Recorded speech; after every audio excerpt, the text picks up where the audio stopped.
วัสดีพ่อแม่พี่น้องทางสลาและชาวไทยเนาะทุกคนเนาะเมื่อนี้เรากะสิพาทุกคนไปใช้ช้อนแล้วก็หายาเบิ่งช้อนว่ามันสิได้บ่หรือมันสิบ่ได้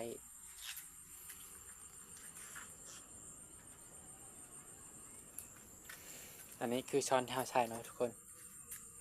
ช้อนเราสิไปใช้มื้อนี้มีอยู่ประมาณ10 อัน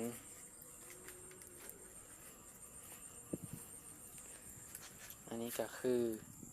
ไม้คัดช้อนเนาะเดี๋ยวเราสิพาลงไปเบิ่งเลยทุกคนเราก็ขอจัดช้อนก่อนเนาะเดี๋ยวเราไปเบิ่งกัน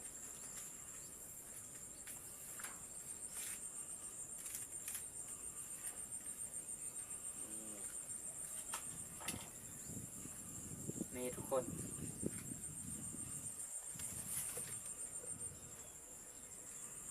เชนปักมือละยังทันได้เชื่ออะเฮ็ดไม้คัดช้อนก่อนแป๊บนึงเอาเฮ็ดไม้คัดช้อนทุกคนเนาะ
ตอนนี้ก็กำลังไปใช้แล้วทุกคนเนาะ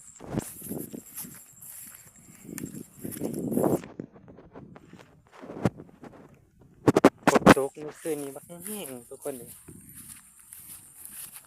ว่าสิบ่ได้เอามาใส่ละยันน้ำลัดทางเอาต่อนอกไหมแล้วแบบน้ำแห้งเลยออกมาได้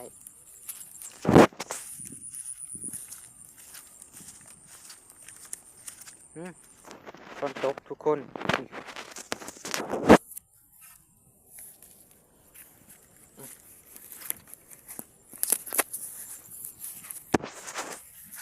เข้าในหน้าคน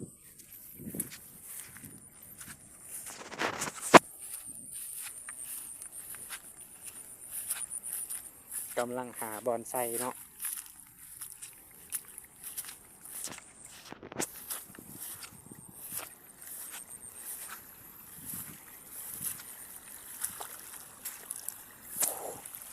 งูโอ้ยคือเย็บไปข้างหน้า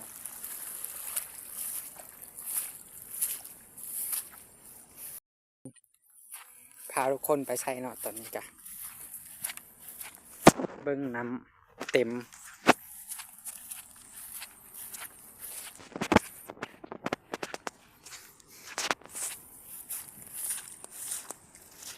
เอายางออกมาแต่เถงหัน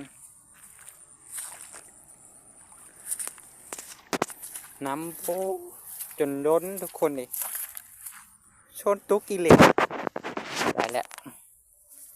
เก็บช้อนก่อนคือว่าชื่อแน่นั่นนะยังตกอยู่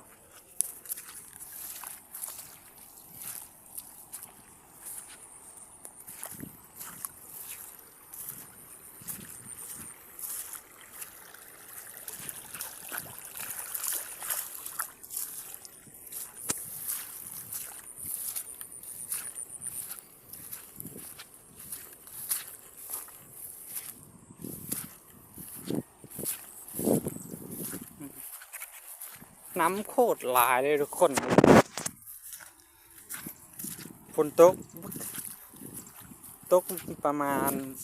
ชั่วโมงหนึ่งนี่แหละน้ำล้นฮอดฮอดขั้น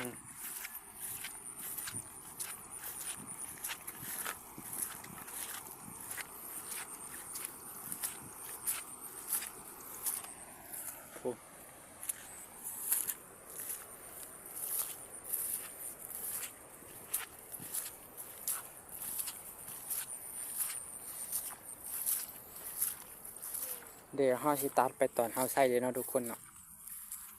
ตอนนี้กะวันนี้คือบอลเฮาใส่เนาะทุกคนวันนี้แต่งหน่อยนึงให้น้ำมันลงมา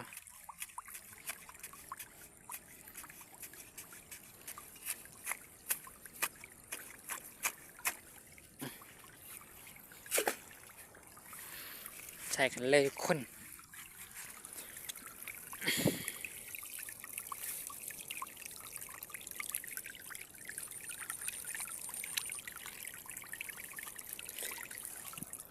เอาไม่คัดก่อน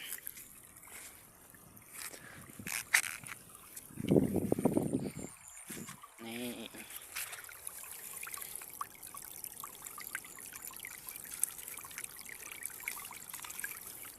เขาบ้านไทยเฮาเอิ้นไหมคัดซ้อนอันนี้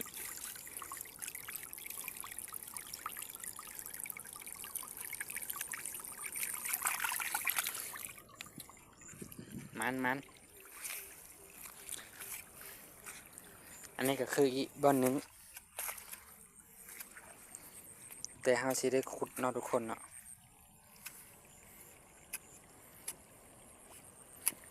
เด็กมันนี่ป้าเอ้ยท่านทุกคนปลาเค็งน้อยนี่เห็นปะโอ้หนึ่งฮันได้ใส่ได้ก่อนละตัวหนึ่งไว้นี่กัน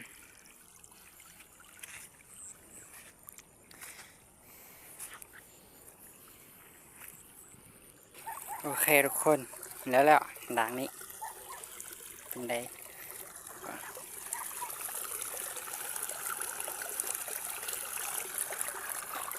ไปด่างอื่นต่อ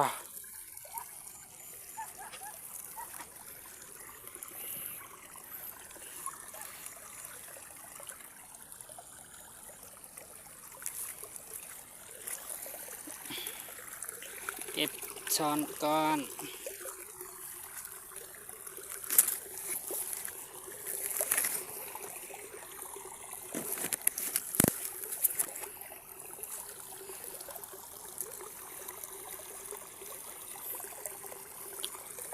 ไปทุกคน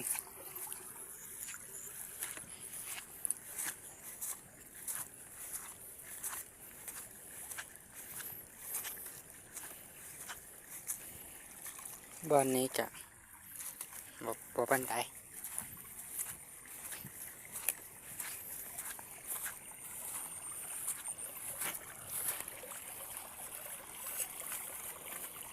ี่ได้อีกระบอนหนึ่ง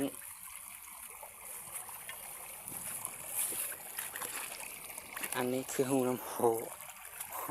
โคตรแห้ง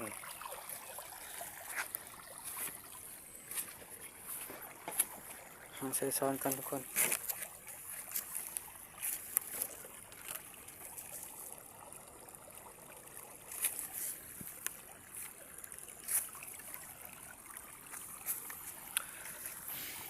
นี่บอนชื่อ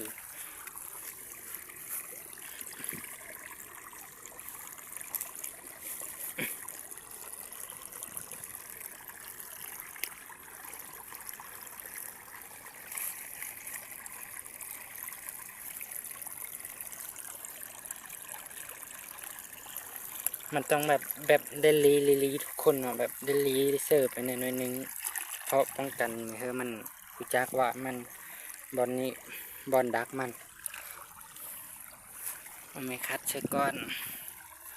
เสือนึงก็ได้ไม่คัดนะน้ำมันมีแห้ง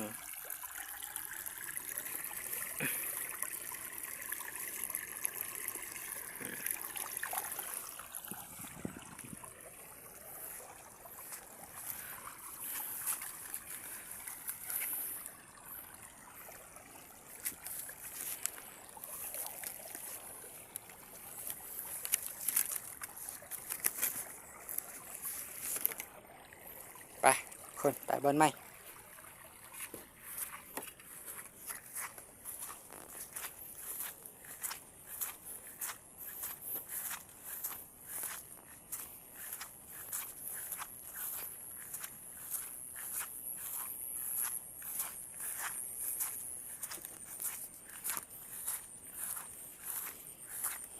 มันจะมืดบนใส่แล้วบ่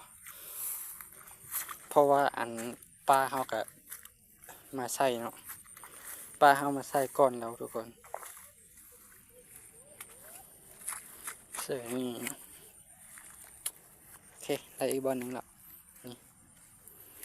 น้ำบ่ค่อยแห้งแต่ว่าโอเคแล้วสำนี้กัน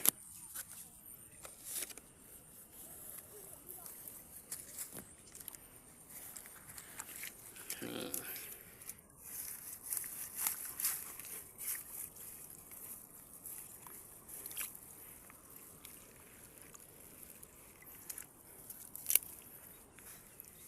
ไม่คัดเชื่อช้อนไว้เลยมีบอลถือล่ะ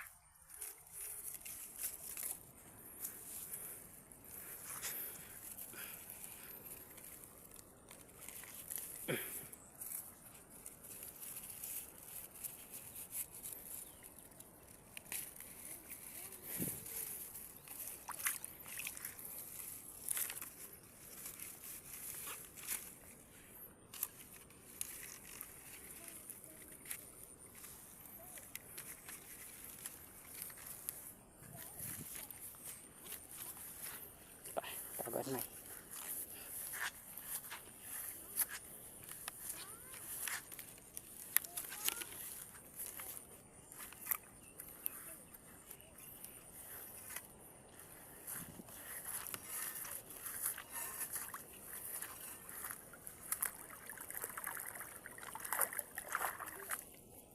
น้ำแห้งแล้วจังมาใส่ไปบอลใหม่ก่อน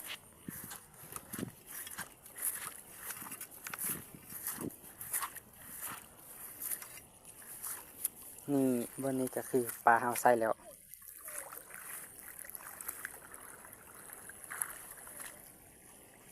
น่าจะหมดบอลใส่แล้วมั้ง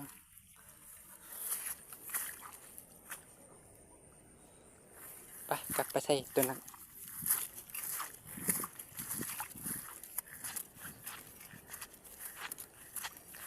นี่ใส่อยู่ในด่างนี้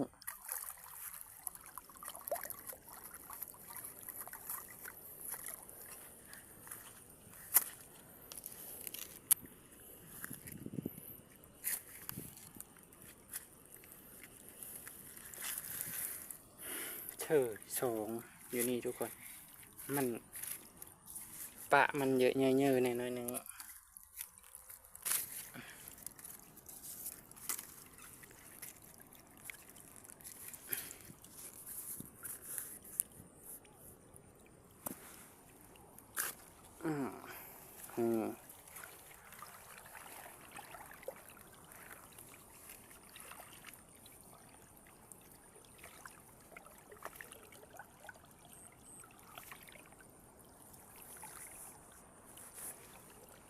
โอเคข้างขาสีเสื้อแบบนี้คัดไว้ก่อนแบบนี้กัน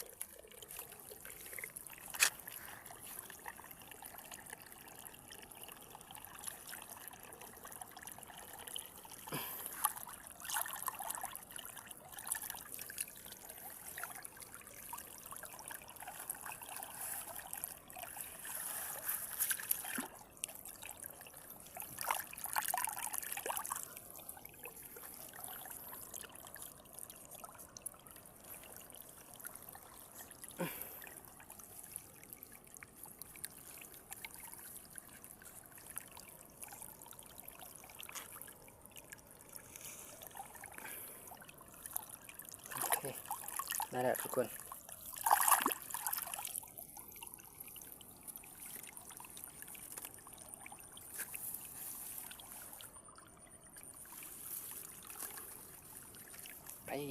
ไปบอลไม่กันเลย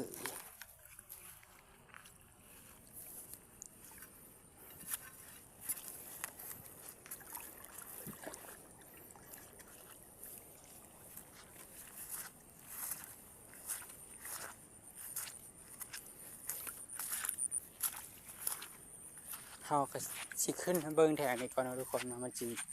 พอใส่ได้อยู่บ่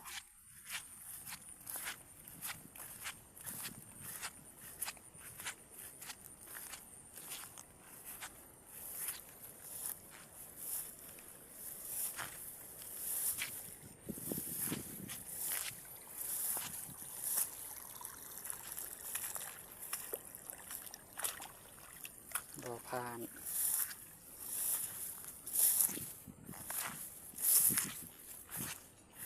นี่ก็บ่ผ่าน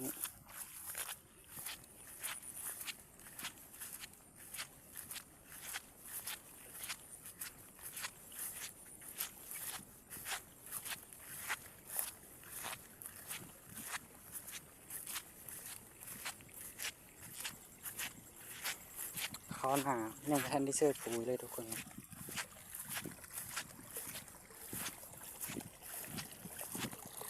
โอ้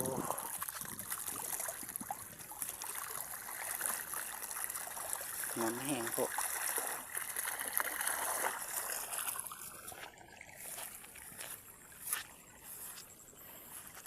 น่าจะมดบอนไซอ่ะแหละ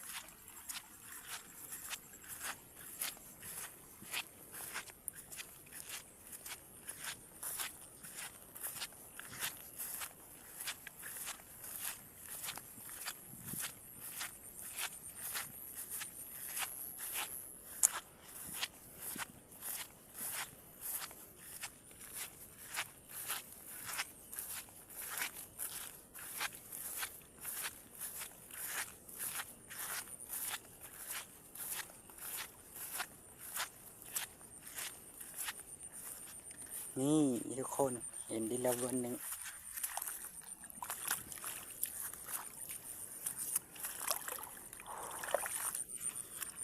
เฉยผู้ใดคนนี้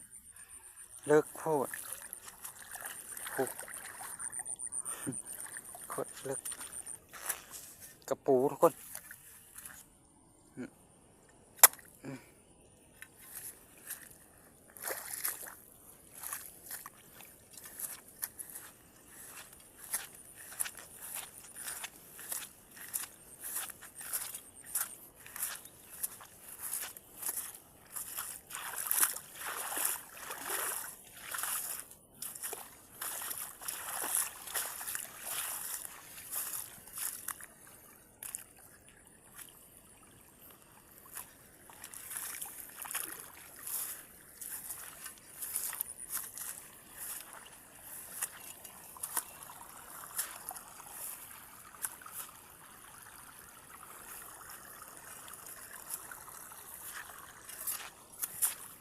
มันน่าจะมดบอนไส้นั่นแหละ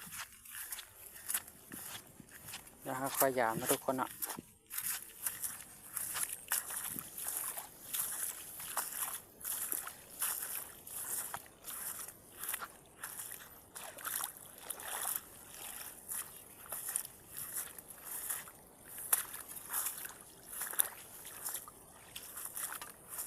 กระปูทุกคนอืมอืม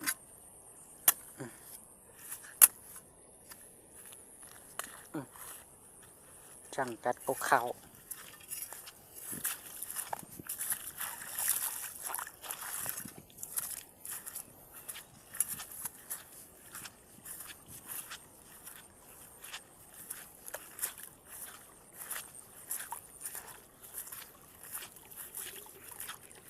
เดี๋ยวเราค่อยมายามดูมันมีเขาบอนโตปลาเฮาเสิร์ฟก่อนอยู่แล้วเนาะซ้อนนะฮะจังมายามสีผ้าไปยามซ้อนแล้วก็ยามต้ง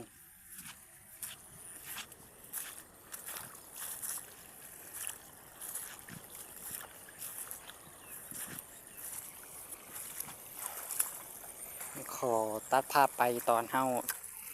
ยามซ้อนยามต้งนะทุกคนเนาะทุกคนเชื่อว่าเพิ่นช้ำย่างสี่ด่างไปยามต้งยามซ้อนกัน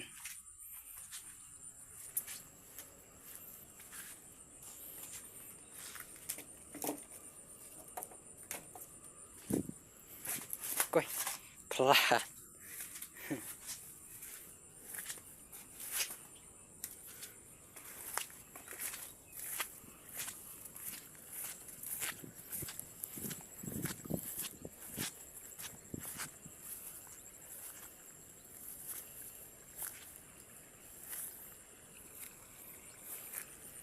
อน้ำโคนน้ำเข้าเต้าหงโคตรหลาย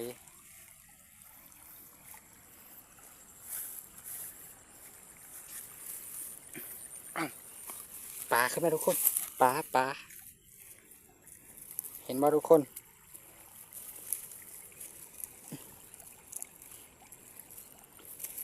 เอ้ยปลาโคน้อยเล็กโอ้ยเกือบ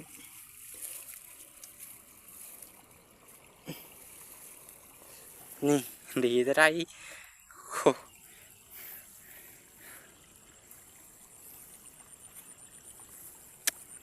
อืม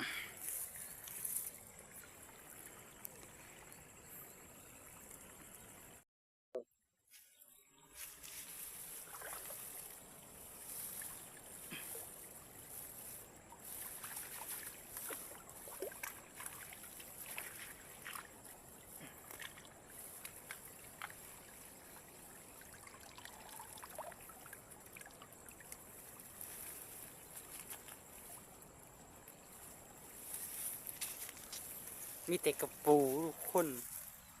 กระปูแล้วก็ปลาตัวนึงพอมื้อเช้านี้เขาหยามเมื่อแล้วเนาะปลาเขาออกมามื้อเช้านี้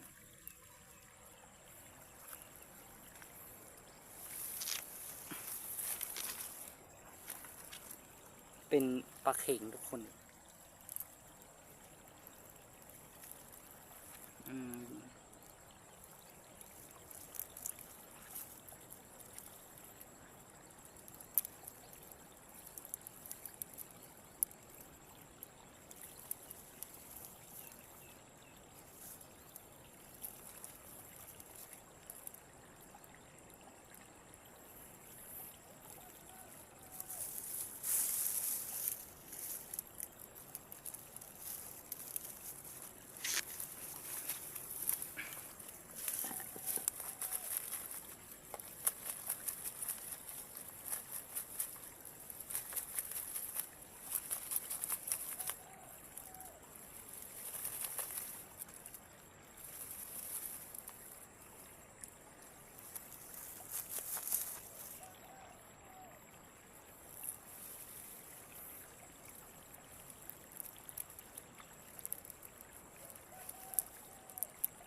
โกยหักสมัยจ้ะ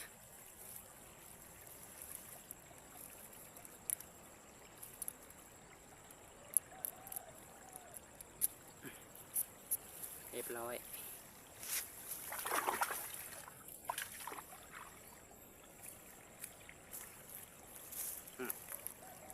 เห็นมาทุกคนปู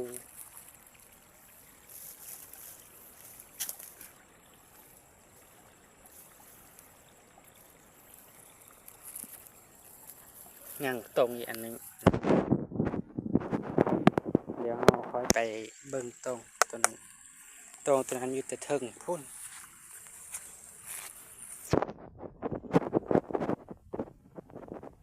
ทุกคนตอนมันคลิปค่อนข้างยาวแน่เดินคน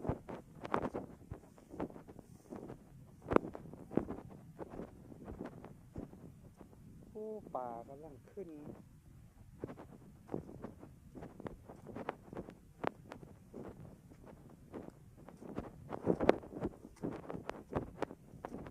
จนเข้าหัวคอยยามแล้วบ่มีเสานี่เพราะเข้าขาลืมฐาน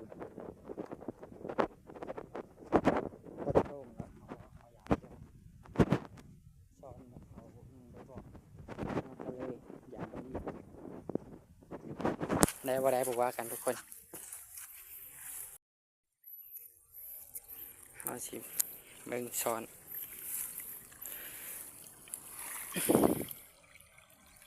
ลุปลาคอเอามามุก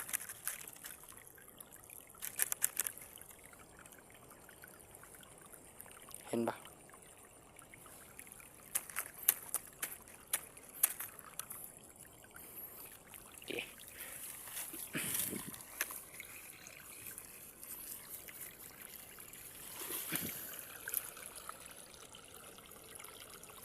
ปลาซี่อยู่2 ตัวด่างนี่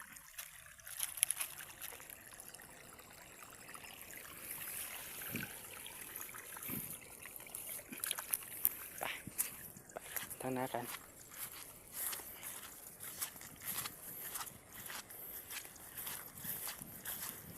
เขาน่าจะหยามเสามันปกติมันก็ต้องได้ทุกคนเด้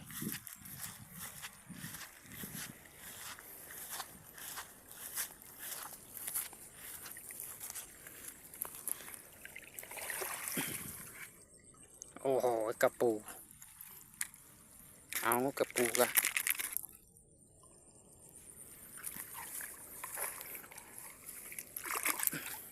ไป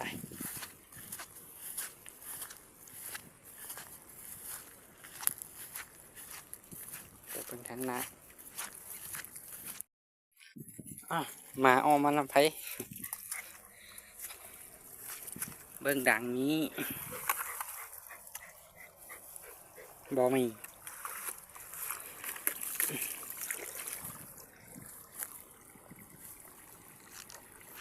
อะไรตกง่ายครับไปยังอ้อมันเพิ่นนึกอะทางนี้น่าจะบ่มีช้อนมาทางนี้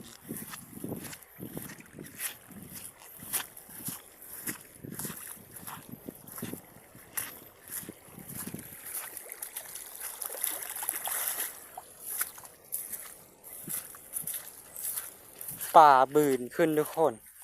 มันโดดขึ้น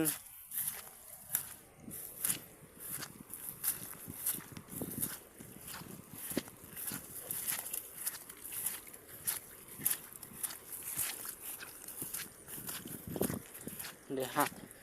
ย่างไปเบิ่งกันทุกคนมาเบิ่งด่างนี่ทุกคนเฮ้ยกระปู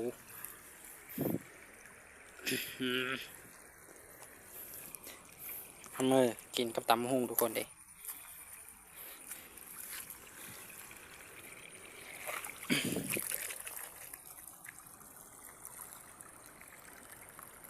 กระปูทั้งใน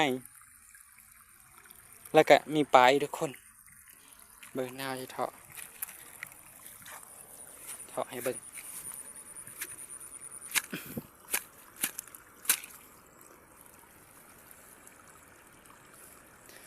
ปลาเข่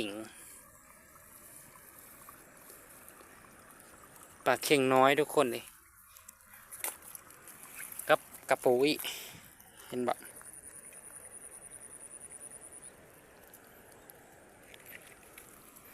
เดี๋ยวจะเถาะมาเดี๋ยวทุกคนตกแล้ว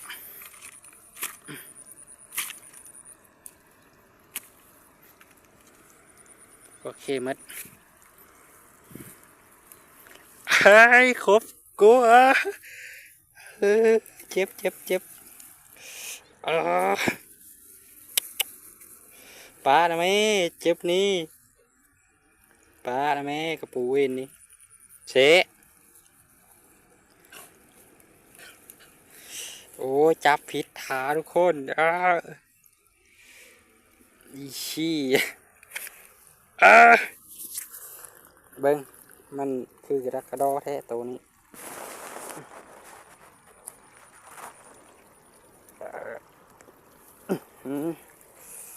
โอ้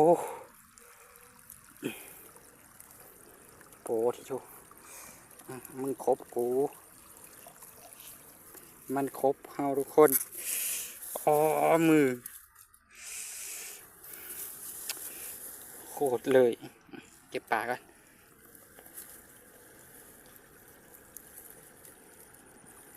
เสีย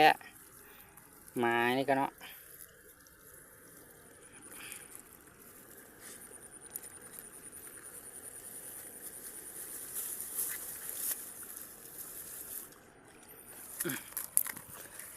เจ็บกระปูครบมือจนจะให้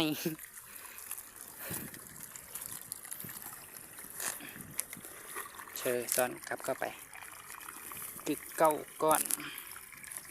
โอเคโอเคไปไปหนักเลยทุกคนกระปูนี่โคตรเจ็บเลยกามใหญ่หนึ่ง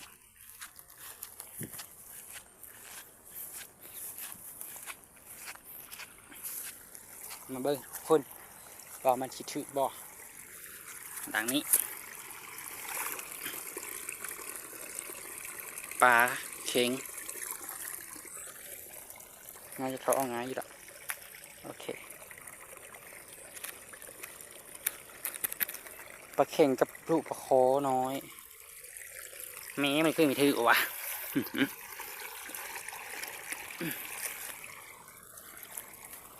ทางในมีอยู่บ่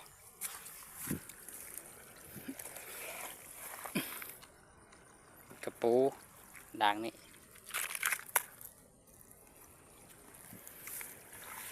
น้ำไหลไม่แห้งด่างนี่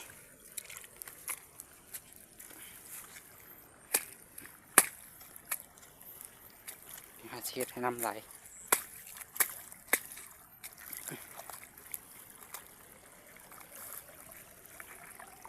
โอเคพันนี้บทที่แค่ดูกัน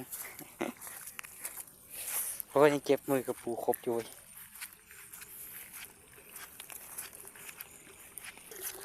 มาได้ปลาเฮ้ยอย่ากินไอ้เขี้ยบท่านมันกินมดอันนี้คายออกมาเดี๋ยวนี้คายออกมาคายอ้อเฮ้ยมดเลยมันเห็ดปลาปะทุกคนโตช่ำนี่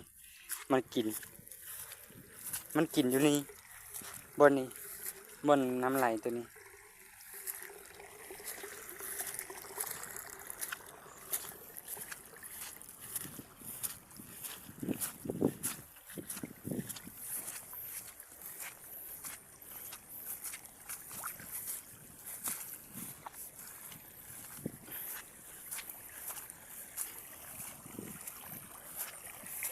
ช้อนตัวนี้เอาใส่ไปใส่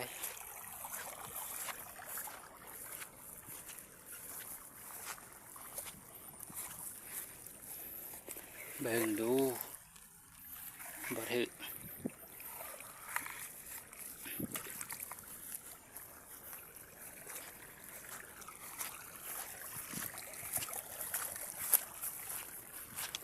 ย่างไปทางนั้นเลย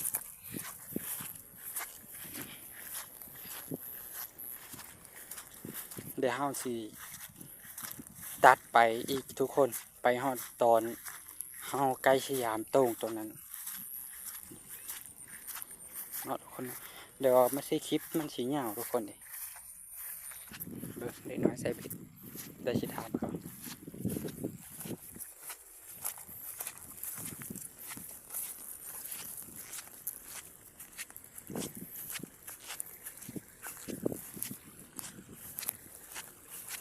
เลขโต๊ะ11เลขโต๊ะ11นะ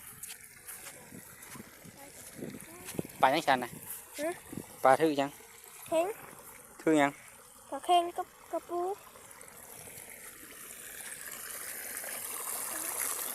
จักด่างเบ็ดเชิญ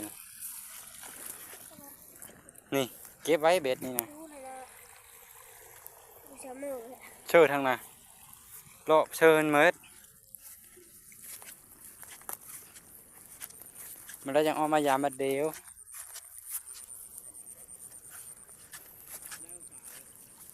บ่ได้นะได้บ่เฮ็ดยังอ่ะนะ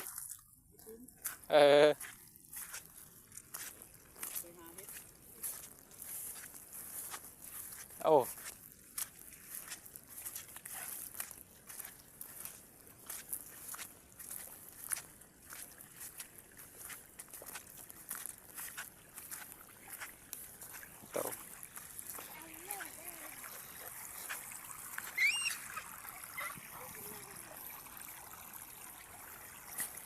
ถือหลายปลาอยู่นี่ปลายุปลา ซิ่งละ เฮ้ยทุกคนเฮากะมาฮอดทีนี้ตัวนั้นกะยางแล้วกะได้อยู่ได้นำตัวนั้นโคลายได้นำตรงตัวนั้นทุกคนเลยมีแต่ปลาซิวหรอกปลาซิวปลาลูกปลาเข็งกะแฮนบักกระปู ทางนามันเดี๋ยวเฮายังบ่ทันจบคลิปนะทุกคนเนาะเพราะว่าทางนามันมีคนตึกจะลงอยู่เดี๋ยวเฮาสิพาไปเบิ่งเขาตึกจะลงตอนนี้หยางไปก่อน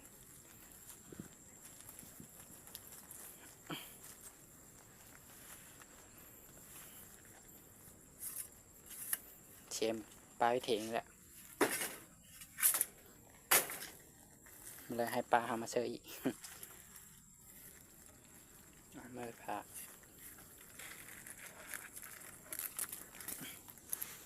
ไปทุกคนพวกป่าลินน้ำด้วย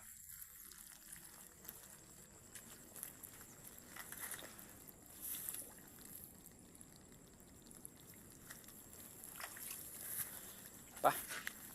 เนี่ย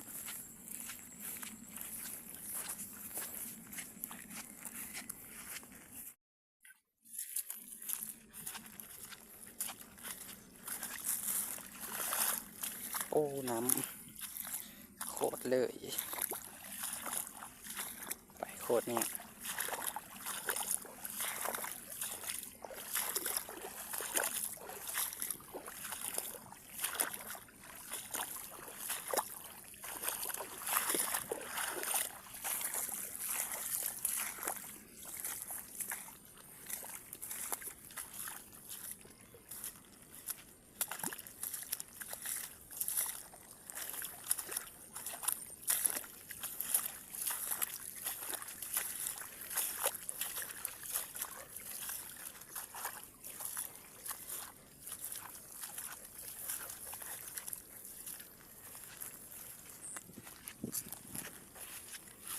ได้วัตกิลุงนะมันบ่มีไม้บ่แถวนั้นเออ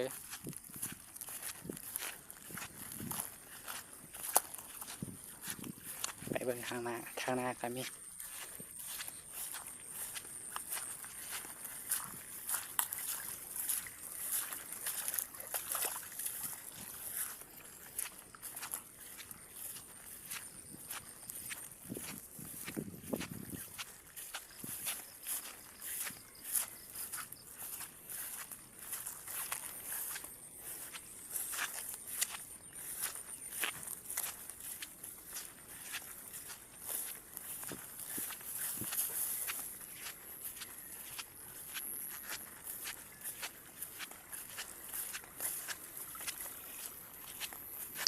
แมลงตาไซเบสหรือแมลงไซเบสบ่เนาะทุกคนเนาะ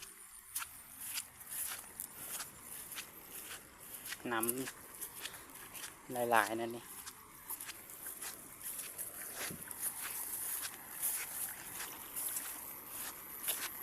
มันมีแม่นหนองเลยทุกคน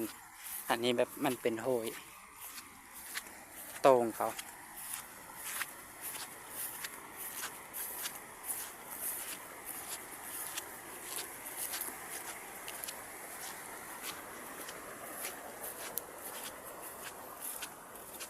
ขอยามบ้างตอนที่นี้ดอกได้ปลาเคิงกระชอบทุกคนเลย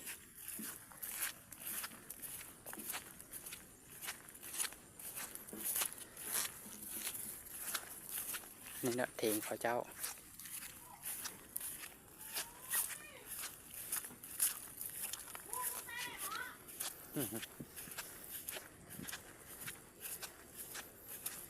เขาติ๊กจะลุกมือหมดแล้วตอนนั้นเต็มโขอยู่ยังแต่ผู้หนึ่ง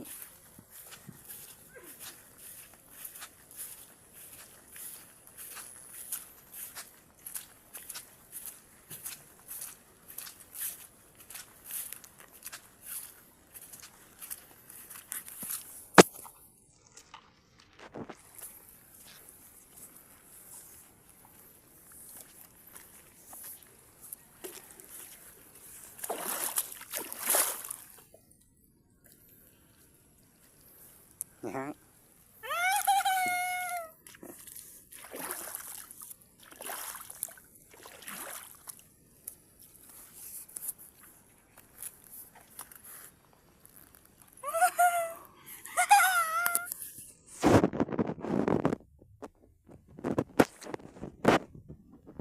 จะได้มีหลายคนเลยยกน้ำ